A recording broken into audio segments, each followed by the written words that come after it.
नमस्कार, स्वागत है आपका। बहुत सारे लोगों ने पूछा है कि मैम आपने अपना नाम नहीं बताया, तो my name is Shweta and आज हम पढ़ेंगे इतिहास सेक्शन में हिस्ट्री। ठीक है, हिस्ट्री को पढ़ेंगे। आपको ये ध्यान रखना है कि आप किसी भी एग्जामिनेशन को फेस करने जा रहे हैं, जैसे कि स्टेट एसएससी है, किसी भी छोटे से छोटा एग्ज़ाम ले लीजिए गवर्नमेंट का, या फिर आप किसी civil services, state civil services, central civil services, किसी भी एग्ज़ाम में हिस्ट्री का वेटेज हमेशा 30 to 40 मार्क्स का रहता है। रेलवेज एग्ज़ाम ले लीजिए, ठीक है, और पटवारी के एग्ज़ाम्स ले लीजिए, स्टेट के जो सबॉर्डिनेट होते हैं उन एग्ज़ाम्स को ले लीजिए, उन सब में हिस्ट्री पूछा जाता है। और उसमें सबसे ज़्यादा वेटेज जो होता है वो आधुनिक भारत का होता है, यानी कि मॉडर्न हिस्ट्री। तो मॉडर्न हिस्ट्री पे पकड़ बनाना ज़्यादा ज़रूरी होता है। और मॉडर्न हिस्ट्री को हम मानेंगे कि मतलब कहाँ से शुरू करें, तो मुग़ल शासन जब ख़त्म हो रहा था, ठीक है, तो इसका सबसे बढ़िया टाइम जो माना जाता है अकॉर्डिंग टू बुक्स, हम वो करते चलेंगे। तो आज हमारा टॉपिक हिस्ट्री में क्या होगा कि यूरोपियों का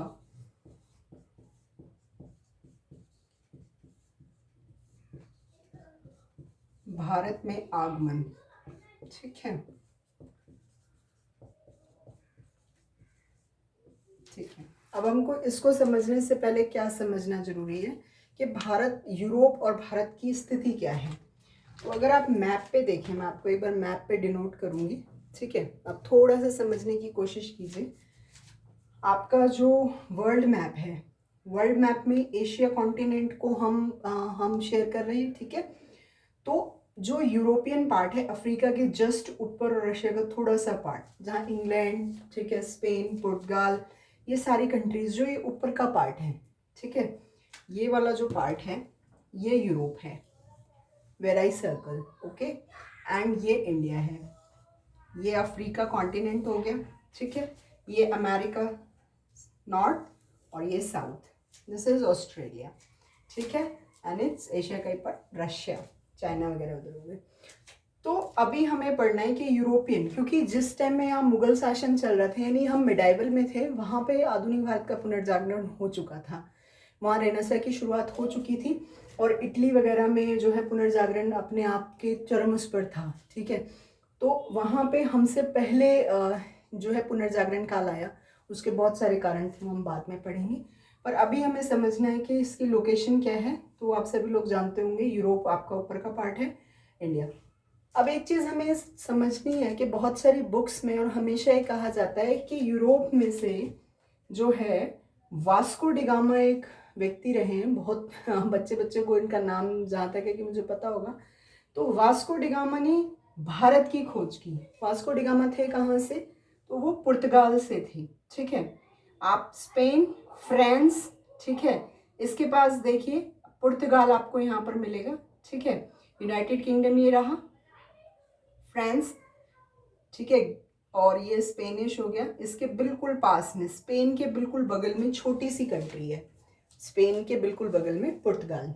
लेकिन यूरोपियंस में पहले वो आया, तो वहाँ से जो है खोज के लिए स्पेन, पुर्तगाल, इन्होंने बहुत ज़्यादा, क्योंकि उस टाइम में जो है वो दिशा सूचक जिसको कहते हैं, दिक सूचक, उसका आविष्कार हो चुका था 14वीं सेंचुरी के आसपास। तब से जो है वो जो पूरे अपना सी लाइन्स हैं, जितने भी समुद्री मार्ग हैं, उनकी खोज जारी हो गई थी, ठीक है। तो ये पुर्तगाल जो बिल्कुल आप यहाँ देखेंगे स्पेन के थोड़ा सा बगल में है। वर्ल्ड मैप पे आप जब भी हिस्ट्री पढ़ें, ज्योग्राफी पढ़ें, बेहतर होगा कि आप उस पर्टिकुलर लोकेशन को मैप में भी देखें, तो आपको ज़्यादा देर तक दिमाग में वो चीज़ें फ्रीज रहेंगी। आप कभी भी जब भी आपको एग्जाम में उसकी ज़रूरत होगी तो जल्दी से आप उसको पॉइंट आउट कर पाएंगे, क्योंकि वर्बली रटना जो है वो इसका यूज़ नहीं हो पाएगा ठीक से, ठीक है। तो पुर्तगाल से जो है वास्को डिगामा 1498, ठीक है। तो सबसे पहले हमें ये समझना है, हमने मैप पे समझ लिया, अब हम मैप को साइड रख देते हैं। तो यूरोपियों का भारत में आगमन जो है एक क्रम में हुआ, वो क्रम हमें पढ़ना है, वो पूछा जाता है एग्जाम्स में कि सबसे पहले भारत में कौन आए, सेकंड नंबर पे कौन आया, थर्ड नंबर पे कौन आया और फोर्थ नंबर पे कौन आया, ठीक है। तो हमें याद रखना है कि नंबर 1 पे जो है वो पुर्तगालीज आए, ठीक है, पुर्तगालीज आए। पुर्तगालीज सबसे पहले कैसे आए, हुआ ये कि जब स्पेन, और ये कोई वैसी घटना नहीं थी कि अचानक से पुर्तगालियों के मन में आया और वो जो है वो पुर्तगाल या यूरोप के मन में आया कि हमें खोज करनी चाहिए। ये 1453 में एक घटना हुई थी। घटना क्या हुई थी कि जो यहाँ पे तुर्की है, तुर्की के पास कस्तूतूनिया नाम की एक जगह थी, ठीक है, कस्तूतूनिया, ये तुर्की है, ठीक है। कस्तूतूनिया के पास जो है ना, हमारा जमाने से जो है बहुत टाइम तक जो अपना सिल्क रूट है, उसके थ्रू हम हड़प्पा सेंचुरी से लेकर, आप हड़प्पा सभ्यता से लेकर देखें, मिडाइवल में देखें, तो हमारा अरबों से व्यापार, यूरोपियन से व्यापार होता रहा है, ठीक है। तो ऐसा नहीं था कि कोई नए सिरे से भारत की खोज हुई, ये तो लिखा ही गलत गया है, ठीक है। भारत की खोज नहीं की गई थी। वास्को डिगामा जो पुर्तगाल से चले 1498 में, ठीक है, आपको इनका ईयर भी याद रखना है, 1498 वास्को डिगामा गए, ठीक है। वास्को डिगामा जो है वो किस रूट से आए, ठीक है, ये पुर्तगाल है। इन्होंने कस्तूतूनिया पे जब अरब्स ने हमला किया, तो यहाँ पे कस्तूतूनिया पे अरब्स ने जो है, तुर्की के कस्तूतूनिया पार्ट था, उस पर कब्जा कर लिया, और वहां से जो ये व्यापार के मार्ग थे वो बंद हो गए। तो अब बंद हो गए तो यूरोपियंस को क्या था कि अरबों का जो एक छत्र एशिया से व्यापार था उसको कम करना था।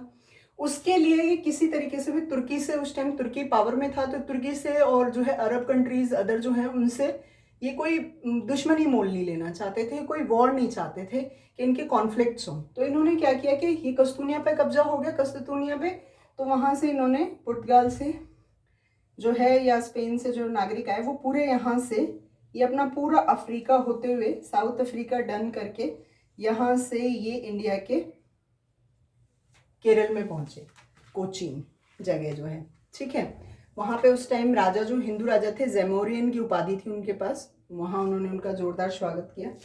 तो हुआ ये कि पुर्तगाल से जो वास्को डिगामा चले, उन्होंने भारत की खोज नहीं की, भारत शाश्वत टाइम से है ये, ठीक है, हड़प्पा सभ्यता की खोज ही हमारे यहाँ हुई है, और जो 5000-6000 वर्ष पुरानी है, अभी तो उस पर पूरी खोज भी नहीं हो पाई है।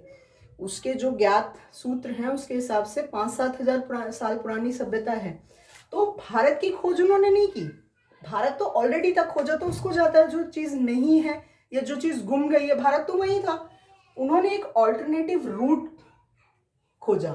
तो वास्को डिगामा घूमते हुए जब आए तो उन्होंने एक रूट खोजा कि इंडिया तक कैसे जा सकते हैं या साउथ एशियन कंट्रीज तक हम आगे एशिया तक कैसे पहुंचे। तो उन्होंने ये बीच वाला सिल्क रूट वाला जो वो है उसको बंद कर दिया। कस्तूतूनिया से होते हुए जो व्यापार होता था, जो बाय रोड होता था, ठीक है, बाय कंट्रीज के रोड होता था, बाय सी नहीं हो रहा था, तो बाय सी से जो है वो इन्होंने खोजा। तो बस ये बात आपको ध्यान रखनी है। वास्को डिगामा 1498 में आए, ठीक है, और उसके बाद क्या हुआ, पुर्तगाली 1498 में आए और इन्होंने अपनी पहली फैक्ट्री जो बनाई।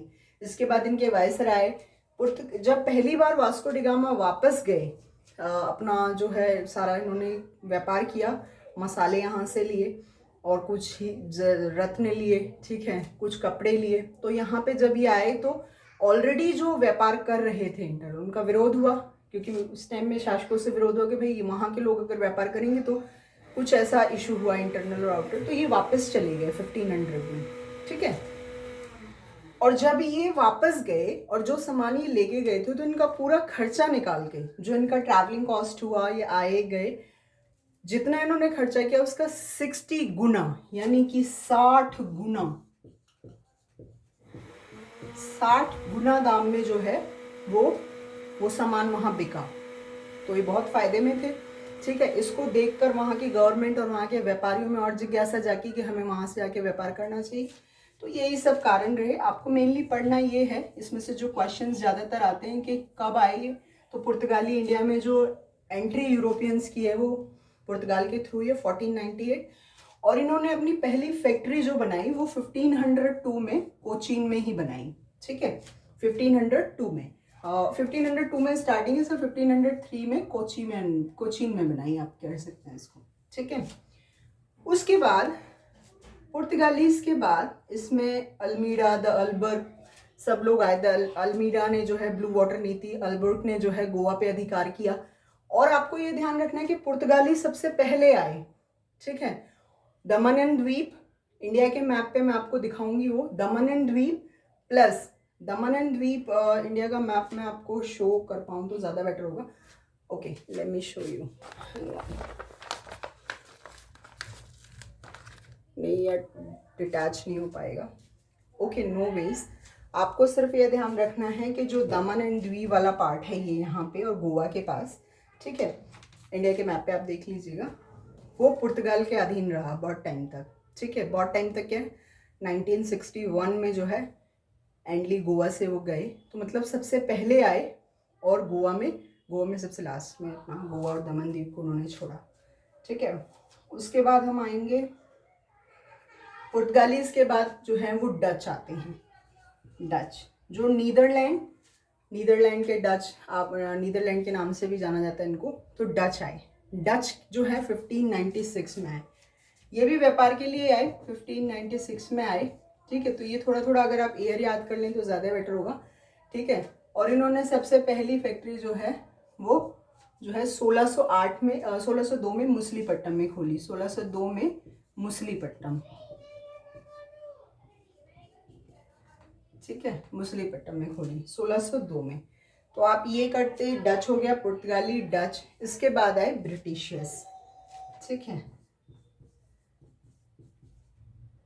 ब्रिटिश जब आए तो ब्रिटिश का आपको ध्यान रखना है क्योंकि इनके साथ इन्होंने एक छत्र राज किया, तो बाद में सारी शक्तियां जो हैं इनका विलोपन हो गया और इन पे इन्होंने एक अधिकार कर लिया। और उसके बाद ब्रिटिश जो है वो 1947 तक जो है वो भारत में रहे। तो इनका आगमन जो होता है वो 1600 ईस्वी में होता है। 31 दिसंबर 1600 में एलिजाबेथ सेकेंड ने उस टाइम में एक अधिकार पत्र इनको दिया कि आप ईस्ट इंडिया कंपनी के नाम से व्यापार करें। तो 1600 में कंपनी आई, ठीक है, वो यहाँ इंडिया में आए और उसके बाद इन्होंने पहली फैक्ट्री जो है वो सूरत में करी। बहुत सारी बुक्स में आपको पढ़ने को मिलेगा कि वो मुसलीपट्टम में उन्होंने की, आपको सूरत याद रखना है, ठीक है। सूरत इसलिए कि सूरत में फैक्ट्री बनना स्टार्ट हो गई थी 1908 में, लेकिन कुछ कारण से जहांगीर ने इनको मना कर दिया और वो फैक्ट्री उस टाइम बंद हो गई। तो इनकी जो एग्जीक्यूटिव फैक्ट्री जो थी वो 1611-12 के आसपास जो है मुसलीपट्टम में बनाने लग गए। लेकिन क्वेश्चन सीधे ये आता है कि ब्रिटिश की अपनी पहली तो वो सूरत में ही थी, आपको सूरत ध्यान रखना है, मुसलीपट्टम ये ध्यान रखना है, उसको कॉन्फ्लिक्ट को समझिए, कई बुक्स में आप पढ़ेंगे तो आप फिर कंफ्यूज हो सकते हैं। सूरत की फैक्ट्री बनना स्टार्ट हुई पर जहांगीर ने उस पर बीच में स्टे लगा दिया कि नहीं अभी नहीं बन सकती, कॉन्फ्लिक्ट हुआ। और उसके बाद मुसलीपट्टम में थोड़े टाइम बाद 1611 में वो बनने लगे और 1613 से वहाँ पे प्रोडक्शन, लेकिन ये सूरत की फैक्ट्री बाद में एग्जीक्यूट हुई, लेकिन स्टार्टिंग यहीं पर हुई थी, ठीक है। उसके बाद अब ब्रिटिश के बाद 4th नंबर पे कौन आए, 4th नंबर पे आए आपके डेनिश, ठीक है, डेनिश। डच जो आए थे वो मेनली जो है वो अपना व्यापार के थ्रू जो जितना भी एरिया है इंडोनेशिया के जो द्वीप हैं मसालों पे उन्होंने ज़्यादा फोकस किया। इंडिया से डच ने ज़्यादातर सूती कपड़े के व्यापार को जोड़ दिया। उसके बाद हमारे पास आता है डेनिश। डेनिश भी ऐसे ही आए, तो डेनिश का आप मान सकते हैं कि 1616 में आए, ठीक है। और 1600 इसके आप अगर इसमें वो करें तो 1620 में इन्होंने ट्रैकोबार एक जगह है वहाँ पे, ट्रैकोबार बंगाल के पास है, ठीक है। तो वहाँ पे इन्होंने अपनी फैक्ट्री डेनिश ने डाली, ठीक है, 1620 में। ये फैक्ट्रियाँ होती क्या थी एक्चुअल में, इनको ना जो अपने सामान लेकर आए वो उतारने के लिए कोस्टल रीजन पे, तो आपको ये ध्यान रखना है कि जो भी फैक्ट्रियाँ होंगी वो सारी के जो है सारी फैक्ट्रियाँ जो हैं इंडिया की कोस्ट लाइन जितनी हैं पूर्वी घाट या पश्चिमी घाट पे होगी, ठीक है। तो इस तरीके से आप याद कर लीजिए। 5वें और आखिरी लोग थे वो फ्रांसीसी आए,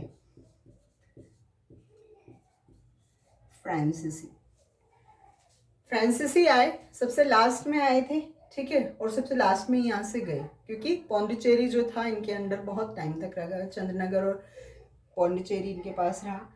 फ्रांसीसियों के साथ ब्रिटिश का बहुत ज़्यादा कॉन्फ्लिक्ट भी हुआ, ठीक है, जिसको ब्रिटिश और फ्रांस के युद्ध के नाम से जाना जाता है, वो हम अगले उसमें पढ़ेंगे। फ्रांसीसी कितने में आए अगर आप देखें तो सबसे लास्ट में 1664 में आए, ठीक है, 1664 में आ रहे, उन्होंने अपनी पहली फैक्ट्री 1668 में सूरत में बनाई, ठीक है, सूरत में। तो आप बस ये याद करिए, ठीक है, कि इनका क्रम क्या था, पुर्तगाल, डच, ब्रिटिश, डेनिश एंड फ्रांसीसी। तो आप इसको पी, ठीक है, डी ई डी एफ, ठीक है, P D E D F, इस क्रम में याद कर लीजिए, ठीक है। पीडीएफ होता है ना, तो PDEDF, तो पुर्तगाल, डेनिश, इंग्लिश, ठीक है, पुर्तगाल, डच, इंग्लिश, डेनिश एंड फ्रांसीसी ऐसे आए। और इनकी फैक्ट्रियां कैसे स्थापित हुई, तो सबसे पहले पुर्तगालियों की हुई, ठीक है। तो आप ऐसे कर लीजिए, पुर्तगालियों की, तो डच इनसे पहले आए, ठीक है, 1596 में आए, लेकिन फैक्ट्री पहले ब्रिटिशर्स ने खोली, ठीक है, 1602 में। तो यार डी हट जाएगा, PEDF हो जाएगा, तो PEDF, ठीक है। ये क्रम है इनकी फैक्ट्री स्थापना का। ये क्वेश्चन पूछे जाते हैं कि सबसे पहली फैक्ट्री किसने कहाँ खोली, ठीक है। तो ये सारी चीजें आपको ध्यान रखनी है। वास्को डिगामा फ्रॉम पुर्तगाल 1498 में आए वो, उन्होंने भारत के लिए, अब जब भी आपसे कोई पूछे कि भारत की खोज किसने की, जस्ट टेल देम कि ये क्वेश्चन ही गलत है, भारत की खोज नहीं की गई थी। They have found the way, the different route to travel to the India. तो कहाँ से दोबारा ट्रेवल कर सकते हैं apart from the common route जो सिल्क रूट से व्यापार हो रहा था। So they founded that particular route for business, ठीक है। तो पुर्तगालीज ने जो है वो भारत को नहीं खोजा है, ठीक है। उसके बाद डच 1596 में आए, उसके बाद ब्रिटिशर्स 1600 में, 31 दिसंबर 1600 एलिजाबेथ सेकेंड, ठीक है, उन्होंने अधिकार पत्र दिया और सूरत में पहली फैक्ट्री खुली इनकी, ठीक है। उसके बाद आपको ध्यान रखना है डेनिश, सूरत में 1600 जो है इनकी 1608 में फैक्ट्री खुल गई थी, ठीक है। बाद में वो काम उनका बंद हुआ। उसके बाद डेनिश आए 1616, 1620 और फ्रांसीसी आए 64 में और 68 में। अब आपको ये डेट, कितनी डेट याद करोगे ना, तो ऐसे याद करो, 98 में आए, उसके 98 के बाद 99, 100, ठीक है, फिर 1, 2, 3, तो 5 ईयर के बाद 98 में तो 99, 100, 1, 2, 3, ठीक है। तो 5 ईयर के बाद +5 में जो है इनकी फैक्ट्री खुली 1503 में, ठीक है। उसके बाद यहाँ पे आप 96 में आए और 1602 में, तो यहाँ पे आप कर लीजिए। और उसके बाद 1600 में आया और 1608 में यहाँ पे इन्होंने करा, तो 1608 में आप ऐसे कर लीजिए, 8 साल यहाँ पे हो गए। 16 में और 20 में तो 4 ईयर यहाँ पे हो गए। 64 में और 68 में तो जो है 4 साल यहाँ पे हो गए। तो ऐसे करके याद कीजिए, इजी होगा, ठीक है। तो आज हमने पढ़ा भारत में यूरोपियों का आगमन कैसे हुआ, ठीक है, कौन कौन किस क्रम में आए, PDEDF आए ऐसे, और कंपनी की स्थापना हुई PEDF, यानी कि पुर्तगाल, इंग्लिश, डेनिश एंड फ्रांसीसी, और आए पुर्तगाल, डच, इंग्लिश, डेनिश एंड फ्रांसीसी, ठीक है। हुआ ये कि ये सारी शक्तियां जब आपस में लड़ी, तो देखो डच और डेनिश तो जो है वो इनकी गवर्नमेंट का पूरा कंट्रोल था, ठीक है। तो ये जब आए तो ये पूरी खुली नीति से सिर्फ व्यापार करने आए और इन्होंने ज़्यादा ध्यान व्यापार पे दिया। और वडेरा के युद्ध के बाद जब है ना 1759 में हुआ, तो वहाँ से क्या हुआ कि अपना हो गया कि अंग्रेज ही इसका वो करेंगे, तो ये अपनी फैक्ट्री वगैरह बेच के चले गए। डेनिश के साथ भी यही हुआ। मेन बचे पुर्तगाली, ब्रिटिश और फ्रांसीसी। ये लगभग इनडायरेक्टली रूप में भी रहे, क्योंकि फ्रांसीसी जो है वो उन्होंने कभी भी पौंडीचेरी नहीं छोड़ा, तो वो वहाँ पे रहे। पुर्तगाली गोवा एंड दमन द्वीप में रहे, लेकिन ब्रिटिश में एक छत्र राज जो हुआ, मतलब पूरे ब्रिटिश में एक अधिराज जो किया, वो ब्रिटिश कंपनियों ने ही इंडिया में किया। उसका रीज़न क्या था कि इनकी नौसेना बहुत स्ट्रांग थी, ठीक है। पुर्तगालियों से कुछ गलतियां हुई जिनका इन्होंने फ़ायदा उठाया। दूसरा, पुर्तगाल की एक राजकुमारी थी कैथरीन, उनकी शादी हो गई ब्रिटेन के महाराज चार्ल्स सेकंड के साथ। तो हुआ क्या कि इनको जो इन्होंने बॉम्बे पुर्तगालियों ने जीता था, अल्बुकर्क ने, वो इनको दहेज में मिल गया एक तरीके से, ठीक है। समझ रहे हैं, दहेज प्रथा वहाँ पे भी ठीक है। बम्बई पूरा दहेज में दे दिया, जो इनका था ही नहीं, मतलब कॉलोनाइजेशन हुआ, वो दहेज में चला गया। फिर उसके बाद ब्रिटिश ईस्ट इंडिया कंपनी को वो पट्टे पे मिल गया। तो क्या हुआ कि जो जगह सूरत की थी व्यापार के लिए, जो उन्होंने फैक्ट्री बनाई, जो एक्चुअल में पोर्ट था जहाँ पे सामान उतारा जा सकता था, उसकी जल्दी ही जगह मुंबई ने ले ली, ठीक है। और इधर क्या था कि बंगाल पूरा हब था सारी चीज़ों का। तो बंगाल में हुआ ये कि बंगाल में जो कुछ ऐसी नीतियां थी, जैसे फर्रुखशियर ने 1717 में दिया, 1707 में औरंगजेब के बाद की मुगल सत्ता ढल रही थी, बिल्कुल खत्म हो रहा था मुगल शासन इंडिया में, ठीक है। तो उस ख़त्म होने और इनके आने में बहुत सारे सहयोग जुड़े, जिससे क्या हुआ कि इन्होंने कुछ अपनी इनकी नीतियाँ थी, वो नीतियाँ हम पढ़ेंगे, ठीक है। और उससे क्या हुआ कि इनको इन सब शक्तियों को हरा के, जैसे फ्रांसीसियों को हराया, और उसके बाद जैसे हम प्लासी का युद्ध पढ़ते हैं, ठीक है, 1757 में प्लासी के युद्ध से लगभग ये तय हो गया था कि भारत में जो है आगे शासन जो है, ये तो नहीं बताया कि कौन नहीं करेगा, लेकिन ये बता दिया कि कौन करेगा। तो अंग्रेज ही बचे थे जो प्लासी के युद्ध के बाद रह गए थे कि यही शासन करेंगे। लेकिन प्लासी के युद्ध में थोड़ी सी चीटिंग हुई थी मीर कासिम को लेके, हम आगे पढ़ेंगे, ठीक है। तो उसमें हमारे यहाँ के लोगों की जो है वो कुछ अपने हित के लिए जो है उन्होंने उनके जो राजा थे उनके साथ विश्वासघात किया, तो उसमें लड़े ही नहीं वो। तो चलो एक मान सकते हैं कि वो एक फॉल्स वो था। लेकिन जब बक्सर का 1764 में युद्ध हुआ, तो बक्सर में तो सीधे सीधे इन्होंने प्रूफ कर दिया, मुगल शासन हारा, और वहाँ पे इलाहाबाद की जो 2 संधियाँ हुई उनसे इनको बंगाल, बिहार और उड़ीसा के दीवानी अधिकार प्राप्त हो गए। और 1757 से 1764 के बाद का जो टाइम था, ये एक्चुअल में इंडिया की राजनीति के अंदर जो है ये सर्वे सर्वा हो गए, ठीक है, इंग्लिश ब्रिटेन, ठीक है। तो बस ये आपको याद रखना, जब आप ये कंसेप्ट समझ जाएंगे कि हुआ कैसे, क्यों अंग्रेज ही इसमें विन कर पाए, क्योंकि ये गवर्नमेंट कंपनी नहीं थी, प्राइवेट वो विन था, ठीक है, प्राइवेट उसमें बना के आए थे, सिर्फ इनको आज्ञा पत्र वहां से मिला था, बाकी कंपनीज में गवर्नमेंट का बहुत ज़्यादा इंटरवल था, ठीक है। तो ये सारी चीज़ें थी, और इन्होंने आने के साथ ही जो है वो राजाओं के साथ बहुत सारी जो है वो आपस में संबंध बनाए, और बहुत सारी जगह इन्होंने हेल्प करी। हेल्प क्या करी, मतलब इनकी नीतियाँ थी, ठीक है। तो इस तरह ब्रिटिश जो है बाकी शक्तियों को हरा के, ब्रिटिश जो है ब्रिटेन के जो इंग्लिश मैन्स थे उन्होंने भारत में अधिकार आगे 1764 के बाद, बक्सर के युद्ध के बाद ये प्रूव कर दिया कि आगे शासन हम ही करेंगे, ठीक है। तो आज हम यहीं ख़त्म करते हैं। आप इसको देखिए, ये सब चीज़ें आप ऐसे याद नहीं कर सकते, मैंने आपको सिर्फ याद करने के क्रम में बता दिया जो पेपर में पूछा जाता है। इसके बाद हम एक बार क्वेश्चन आंसर फॉर्म में भी प्रैक्टिस कर लेंगे कि क्या क्या क्वेश्चंस आते हैं, ठीक है। तो आपको ज़्यादा रिलेवेंट लगेगा कि ठीक है आप क्वेश्चन का आंसर दे पा रहे हैं और कॉन्फिडेंट फील करेंगे। लेकिन इसके साथ आपको एक नॉर्मल बुक्स पढ़ने की भी ज़रूरत है, अगर आप मेरी बात माने, ठीक है। आप किसी भी एग्ज़ाम की तैयारी कर रहे हैं तो NCERTs,